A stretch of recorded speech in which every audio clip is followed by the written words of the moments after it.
সোনার কেল্লার মুকুল কি শুধুই কল্পনা, নাকি বাস্তব জীবনেও রয়েছে? জন্ম মৃত্যু কখনোই মানুষের হাতে থাকে না।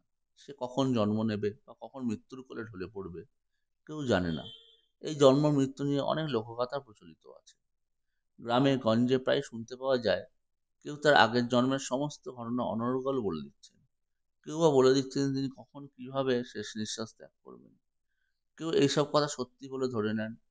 অনেক ধর্মে এই পুনর্জন্মের বিশ্বাসী লোকজনকে দেখতে পাওয়া যায়, যদিও এই পুনর্জন্মের কোনো বৈজ্ঞানিক প্রমাণ আজ অব্দি পাওয়া যায়নি। প্রচলিত আছে গৌতম বুদ্ধও নাকি তার আগের জন্মের কথা বলতে পারতেন, যেগুলো জাতকের গল্প নামে পরিচিত। বিগত জন্মের এমন এক ঘটনার সঙ্গে মহাত্মা গান্ধীর নামও জড়িয়ে রয়েছে। মহাত্মা গান্ধীকে এক মহিলা তার পুনর্জন্মের কথা বলেছিলেন। গান্ধী তা বিশ্বাসও করেন এবং সে বিষয়ে তদন্ত করারও নির্দেশ দেন এবং কমিশনও গঠন করেন। ওই মহিলার নাম শান্তি দেবী। কে এই শান্তি দেবী? দেশের রাজধানী দিল্লিতে 1926 সালের 11ই ডিসেম্বর তার জন্ম।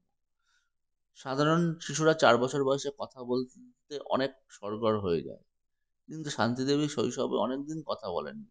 4 বছর বয়সে কথা বলতে শুরু করেন। ছোট থেকেই তিনি তার বাবা মাকে তার আগের জন্মের কথা বলতেন, তার আসল ঘর, আসল বাবা মা ইত্যাদি সম্পর্কে বলতেন। স্কুলে ছোট বাচ্চারা পড়াশোনা বাদে যা কাজকর্ম করত, তার ধারে কাছে দিয়েও যেতেন না শান্তি দেবী। তিনি স্কুলে গিয়ে অন্য বাচ্চাদের সঙ্গে নিজের স্বামীর ব্যাপারে কথা বলতেন, তার খোঁজও নিতেন, কিন্তু স্বামীর নাম বলতেন না কিছুতেই। স্কুলের শিক্ষকরা তাকে মথুরার স্থানীয় ভাষায় কথা বলতেও শুনেছিলেন। অনেক জোরাজুরি করার পর শান্তি দেবী তার স্বামীর নাম প্রকাশ্যে আনেন। তার স্বামীর নাম কেদারনাথ চৌবে। সঙ্গে এও বলেন যে শান্তি দেবী আগের জন্মে ছিলেন লুঙ্গি দেবী। তিনি আরো বলেন 1925 সালের অক্টোবরে একটি বাচ্চার জন্মও দিয়েছিলেন তিনি। বাচ্চার জন্ম দেওয়ার 10 দিনের মধ্যেই মারা যান লুঙ্গি দেবী। এইটুকু বাচ্চা কি করে এত কিছু অনর্গল বলে দিয়েছে, সেটা ভেবেই অনেকে হতভম্ব হয়ে যান। শান্তি দেবীর স্বামী নাম জানতে পারার পরেই মথুরাতে তার খোঁজ শুরু হয়ে যায়। শান্তি দেবী শুধু নামই বলেননি, স্বামী চেহারার বিস্তারিত বিবরণ দিয়েছিলেন। অবশেষে খোঁজ পাওয়া যায় তার স্বামী। খোঁজ পাওয়ার পরেই শান্তি দেবীর এক আত্মীয় কেদারনাথকে চিঠি লিখে বিস্তারিত সব ঘটনা জানান। কেদারনাথ চিঠির জবাবে জানান, শান্তি যা বলছেন সবই সত্যি। শান্তি দেবী তার এক আত্মীয়র সঙ্গে দিল্লিতে কেদারনাথের খুড়তুতো ভাই কাঞ্জীবনের সঙ্গে দেখা করতে আসেন এবং তাকে চিনতেও পারেন। কেদারনাথ পরে তার ছেলে এবং তৃতীয় স্ত্রীর সঙ্গে দিল্লিতে এসে শান্তি দেবীর সঙ্গে দেখা করেন। প্রথম সাক্ষাতে নিজেকে কেদারনাথের বড় ভাই বলে শান্তি দেবীর সঙ্গে পরিচয় করান কেদারনাথ, কিন্তু শান্তি দেবী কেদারনাথের ছেলে নবনীতাকে চিনে ফেলেন। কেদারনাথের একান্ত শান্তি দেবীর সঙ্গে কথা বলার পর সকলকে বলেন যে শান্তি দেবী নুঙ্গি দেবী, কারণ শান্তি এমন কিছু কথা কেদারনাথকে বলেছিলেন যেগুলি নুঙ্গি দেবী ছাড়া আর কেউ জানতেন না।